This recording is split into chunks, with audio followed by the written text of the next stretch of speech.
I almost went to Milwaukee instead of Madison. That would have been a bad move. I'm alright now. So then they say, okay, they explain to me the fast and everything, and that they're going to break the fast first by going downstairs, and we're going to have some dates to break the fast, even though I just ate like a pig not too long before that, but they didn't know that. And they'd be alright with it. And we're going to go downstairs, break the fast with a date, or a couple dates, and a glass of milk. Alright, I love dates. I don't really care for milk that much, but I love dates. So I was kind of looking forward to it. So we went downstairs. Everybody went down. About 25 men, all men. There was no women there. So we went downstairs and had some dates.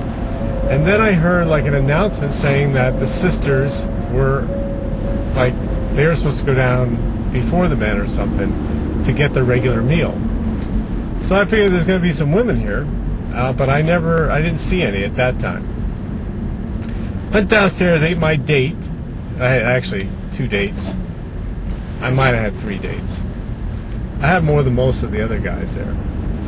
And I didn't have any milk though. So after we ate the dates, then it was time to go up and pray. So we went up to the room to pray, and they knew that I wasn't Muslim by that time because I told them that I wasn't Muslim.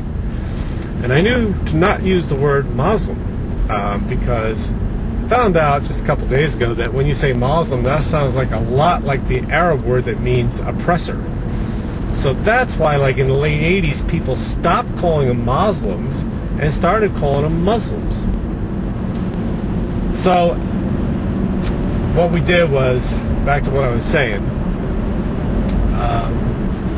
me and the Muslims, after we got done with our dates and the milk, we went upstairs to the room where they went to pray, and they knew that I wasn't Muslim, so they said, you can just hang out here and watch us, because we know you're not Muslim. And I said, that's fine. So they all lined up, like 25 of them, right in a line, and they're facing the front, and I was in the back, standing in the back of them. I thought to myself, they got a lot of trust, because they don't know who I am. I could be anti-Muslim. See a train going by? That's the L. Not really. Yeah, it is the L. They call it the L because it's the elevated. So they didn't know. They had complete trust. And then the leader of them all, he's not really an imam, which is I-M-A-M. There's like a priest, like in Catholic stuff. But the imam type guy, he was the leader, and he didn't look that friendly. He was kind of a muscle-bound dude. Looked like a good-looking guy. Looked like my old friend Johnny LaCasio. Lived across the street from us in New Jersey, but he looked a little more Arab than Johnny LaCasio, because Johnny LaCasio is Italian. But so he's up in the front, and he's got this big, long robe on, kind of like, it looks like a piece of burlap, but it was like not made of burlap, it was made of cotton. Kind of a grayish color cotton. Looked comfortable. Looked very comfortable. I wish that was stylish for people, like regular people, to wear, like to work. It was just like a big bathrobe, a one-piece thing where it didn't really come up, you didn't really attach it in the front. Just a one-piece thing that you would just slip on over your head, but it goes all the way to your feet. Not really like a tunic. I don't know how to describe it. But anyway, a one-piece cloth thing that covered his whole body and looked very comfortable. So he led the prayers, and the prayers only lasted like 10 minutes, no big deal. And then afterwards, I went up to him.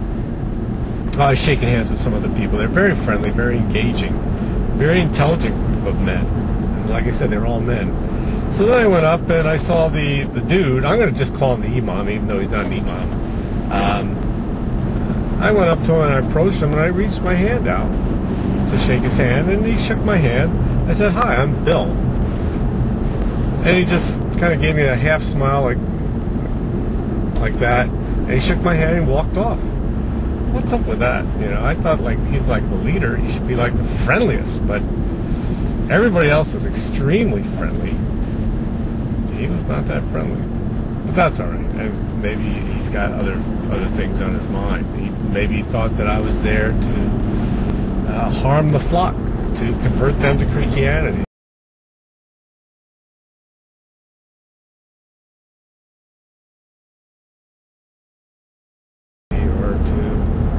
had some other, maybe he thought I was with the government. I don't know. He just looked like he didn't trust me a whole lot. And that's happened to me before by non-Muslims too. I mean, like a couple times I got kicked out of conferences just because, you know, different reasons. But so that was interesting. Anyway, then we went upstairs to eat the regular meal. Then they eat a regular meal. And I got in the line, and they had lamb and chicken and some rice. And then they had this brown thing that had like green slime in it, but it was good. I don't know what it was called.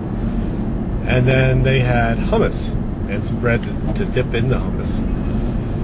So I got a plate full of that, and I kind of wanted more lamb. So as I stood there in line, I kind of nodded my head like, dish me a little more, maybe? I didn't say it though, you know. Then he said, would you like some chicken? Because I thought you could only get the one or the other, because I knew they were kind of short on food. I had overheard him talking earlier that they might be short on food. So he gave me some chicken. I said, yeah, you bet, I'll take some more chicken. And so I sat down to eat with, there was me and Saif, who I referred to before, S-A-I-F, not S-E-F, like my friend Seth, but his name is Saif. And Nijan was there, and Faisal was there, and Ali. And Ali, all these people were like, even though all these people were like Middle Eastern types, you know. Even though I hear that the Arabs make up only 20% of the Islamic faith, all these people were from the Middle East, except the guy to my right, whose name was Ali. And he was a white dude. He must have changed his name. He couldn't have been named Ali from the beginning. Anyway, there's Saif, Nijan, Mufas. Mufas is very friendly. I got a good big kick out of him. He's getting his MBA in finance. So there was Faisal, Mufas, Saif, Ali, and some others, and we were all there, and we had the best conversation, just shooting the breeze about different places we worked. Turned out we knew some of the same people in Madison, because they worked at Burby Information Systems. I told them I knew the VP of HR there, and they knew her. Her name's Diane. And we talked about, you know, where they're from. Some of them were from Chicago, and the traffic and the difference between Chicago and New York, and things we like to do. And I don't know, it was just a very comfortable conversation, and we were just cracking up. I can't remember over what, but we were laughing throughout the night. So I have to say that my experience at the iftar was very positive, even though they did keep, I shouldn't say even though, I had a great time regardless, but the women, I saw no women, and they were in the building. There's like, I would imagine the same number of women as men. That's just the way the world is made up. The women were kept in a separate spot the whole time, so you never even got a glimpse of the women. Well, anyway, at the end of the evening, I said, you know what, I want, do you guys like sell Qurans here? Because remember, I said I'd do two things. One was make a Muslim friend, and two was get a Quran, buy a Quran. So I told them, I said, do you guys sell Qurans here? Because if not, I was just going to get out of Barnes & Noble and pick one up. I kind of knew they might have one there. They said, buy a Quran? Oh, no, you don't need to do that. We're going to give you a Quran. And they gave me a very, very nice Quran. So I said, you sure you don't want any money for this? They said, no, don't worry about it. We got plenty of these. So they gave me a Quran, which saved me a trip to Barnes & Noble and saved me probably around $35, even though I have a 10% discount card at Barnes & Noble. But it cost me in the neighborhood $33, I'd imagine, and plus the time that it takes to do that. So what I did was I gave them all my card, and they didn't have cards. So I said, they said that they would email me, and they'd like to get together for coffee or something, or whatever, or out to dinner, or that I could come to another iftar. And I mean, the iftar was, you know, I had a good time. I don't know that I'm going to go again, but I would like to meet some of them for coffee and stuff. And, you know, besides, you know, with besides the leader, who didn't look that friendly, everybody else